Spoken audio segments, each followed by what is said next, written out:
What's up, ladies and gentlemen? Best Virginian here. Tonight we are going to be talking about West Virginia's 5 capitals.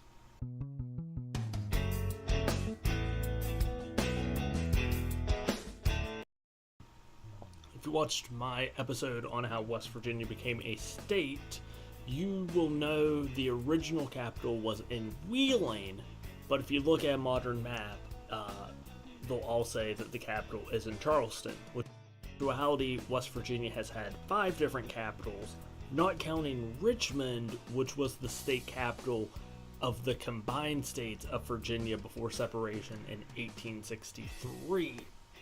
The original capital, or West Virginia Capital Classic, Hensley Military Institute in Wheeling, grew this building and the Civil War had wrapped up. The legislature voted in 1865 to move the capital to Charleston.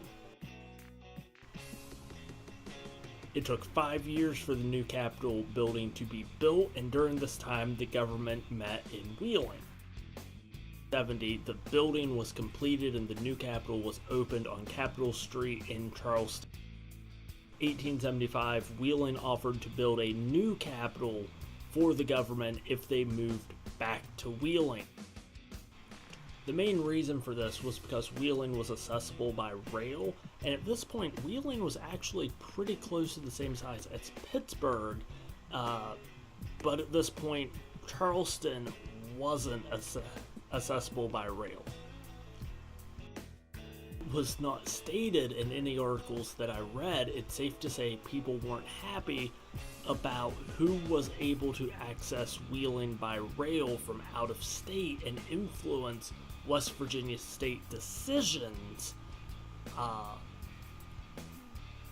when the capital was in Wheeling.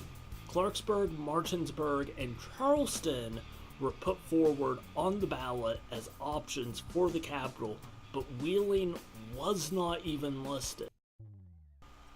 It was decided the new capital would be in Charleston, and the government continued to meet in Wheeling until the Capitol building was finished in 1885.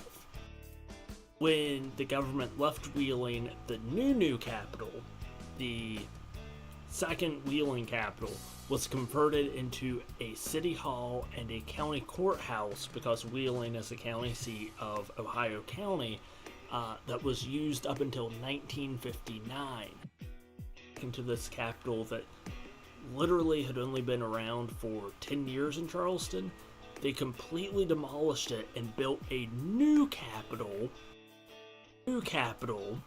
The second Charleston capital was finished in 1885 and was used until it burnt down in 1921. Okay. There's a big but here. The articles that I read, which include the main West Virginia Capitol Wikipedia page, doesn't say anything besides the Capitol burnt down. I'll list an article below to how the Capitol was destroyed.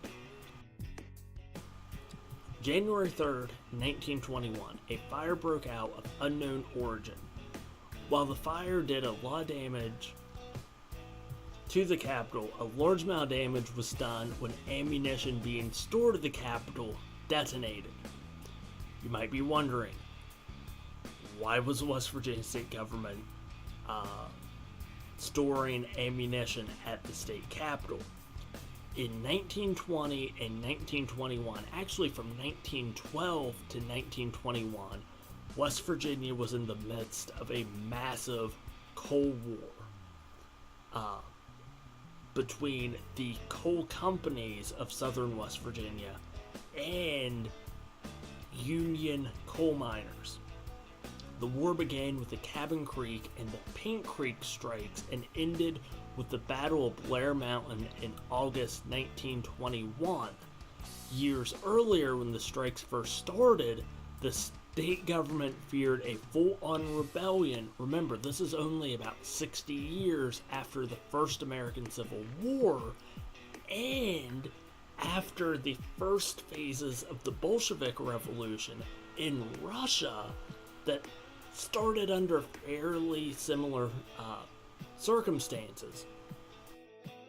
The government decided to store thousands of rounds of ammunition at the state capitol in case it would have to be used as a last stand stronghold to keep these miners from overthrowing the state government. Okay. So there's kind of two schools of thought on this. Was the fire set intentionally? Or was it completely by circumstance? There is evidence to both support and refute this idea. So, 3 weeks prior, a prisoner at the Moundsville State Penitentiary, I did an episode on it, predicted the state capitol would be destroyed either by fire or a bomb explosion. In county jails in the southern counties where the coal strikes were happening, there were prisoners from this area that were being housed in the West Virginia State Penitentiary.